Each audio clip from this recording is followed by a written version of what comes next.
आप सबको वेलकम। कभी सोचा है कि आप में और जिस चेयर पे आप बैठे हैं उसमें आखिर फर्क क्या है?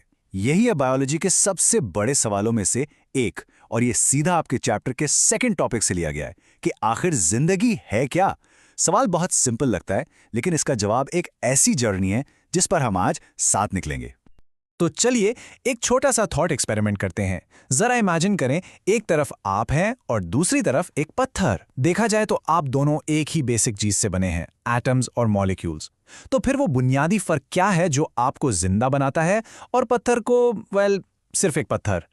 इस ख्याल को जरा जहन में रखें। अब आती है सबसे फैसिनेटिंग बात। अगर आप किसी बायोलॉजिस्ट से पूछें कि लाइफ की एक सिंपल वन सेंटेंस डेफिनेशन क्या है, तो पता है वो क्या कहेंगे?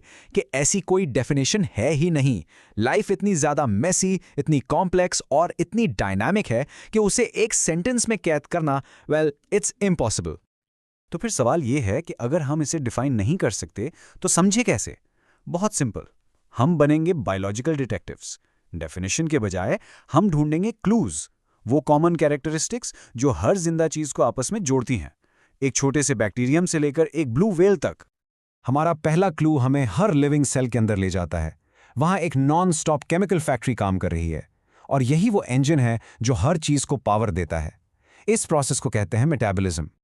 सीधे लफ्जों में, मेटाबॉलिज्म वो सारे केमिकल रिएक्शंस का टोटल है जो आपको जिंदा रखे हुए हैं। ये एक आर्ट है जिसमें आपका जिस्म फूड को फ्यूल, रॉ मटेरियल्स और वो तमाम चीजें बनाता है जो उसे फंक्शन करने के लिए चाहिए। इस फैक्ट्री की दो मेन असेंबली लाइंस हैं। पहली है एनाबॉलिज्म, यानी बिल्डिंग अप फेज। इसमें सिंपल मॉलिक्यूल्स मिलकर कॉम्प्लेक्स चीजें बनाते हैं। सोचिए, जैसे एक प्लांट अपना खाना खुद बनाता है।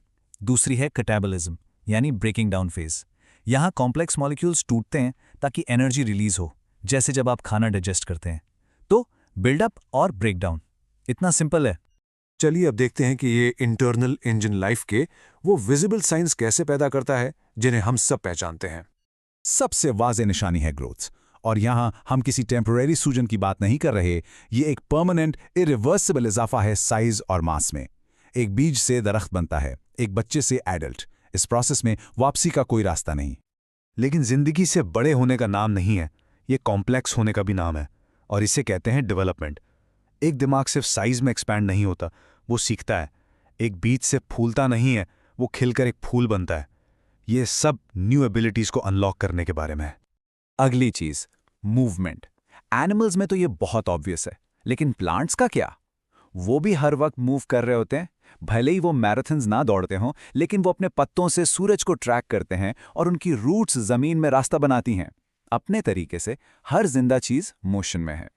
ओके, तो लिविंग थिंग्स के पास एक इंटरनल इंजन है और वो लाइफ के आउटवर्ड साइंस भी शो करते हैं। लेकिन वो इस पूरे ऑपरेशन को फ्यूल कैसे करते हैं और कचरा बाहर कैसे निकालते हैं? ये पूरा ऑपरेशन शुरू होता है फ्यूल से। डाइजेशन वो अजीबो-गरीब प्रोसेस है जिसमें आप रोटी के एक टुकड़े जैसी चीज को लेते हैं और उसे मैकेनिकली और केमिकली पूरी तरह डीकंस्ट्रक्ट करते हैं, इतने छोटे मॉलिक्यूल्स में कि आपके सेल्स उसे एब्जॉर्ब कर सकें। तो इतनी मेहनत क्यों? इस सब का मकसद सिर्फ एक है, एनर्जी। जो भी खाना है वो सिर्फ लॉक्ड पोटेंशियल है जब तक रेस्पिरेशन उसकी चाबी ना घुमा दे।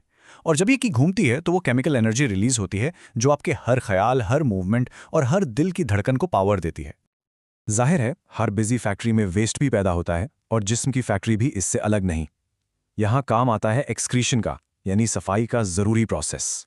हर बार जब आप सांस बाहर निकालते हैं, आप कार्बन डाइऑक्साइड एक्सक्रीट कर रहे होते हैं, जो एनर्जी प्रोडक्शन का एक वेस्ट प्रोडक्ट है।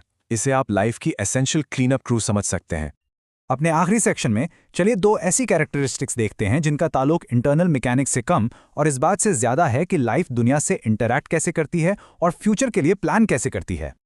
इसका नाम थोड़ा सा मिसलीडिंग हो सकता है, इरिटेबिलिटी। इसका मतलब गुस्सा करना बिल्कुल नहीं है। ये एनवायरनमेंट में होने वाली तब्दीलियों को सेंस करने और उन पर रिस्पॉन्ड करने की अहम एबिलिटी है। जैसे आप गर्म चीज को छूकर फौरन हाथ पीछे खींच लेते हैं, या एक प्लांट रोशनी को सेंस करके उसकी तरफ ग्रो करता है। ये सब अवेयर और रिएक्टिव होने के बारे में है। और आखिर में ये तमाम प्रोसेसेस हमें एक आखिरी और सबसे ज़रूरी कैरेक्टरिस्टिक तक ले आते हैं, रिप्रोडक्शन। ये वो बायोलॉजिकल ड्राइव है जिससे नई जिंदगी पैदा होती है, जेनेटिक इन्फॉर्मेशन आगे पास ऑन होती है और स्पीशीज़ का सिलसिला चलता रहता है। इन द एंड ये बस लाइफ का और लाइफ पैदा करना है। तो चलिए अपने पहले सवाल पर वापस आते हैं। जिंदगी क्या है? हमने देखा कि ये कोई एक चीज नहीं बल्कि बहुत से प्रोसेसेस की एक सिम्फनी है। जिंदगी एक ऐसा सिस्टम है जो मेटाबॉलाइज करता है, ग्रो करता है, मूव करता है, फ्यूल प्रोसेस करता है, अपने एनवायरनमेंट को रिस्पॉन्ड करता है और आखिर में रिप्रोड्यूस करता है। तो हमने जिंदा होने के व्हाट और हाउ को तो एक्सप्लोर कर लिया, लेकिन अब सबसे बड़ा सवाल बाकी है, क्या इसका कोई वाई भी है? इन तमाम केमिकल रिएक्शंस और प्रोसेसेस से परे आपके ख्याल में जिंदगी का डीपर मीनिंग क्या हो सकता है? ये वो सवाल है जिसका जवाब आपने खुद एक्सप्लोर करना है।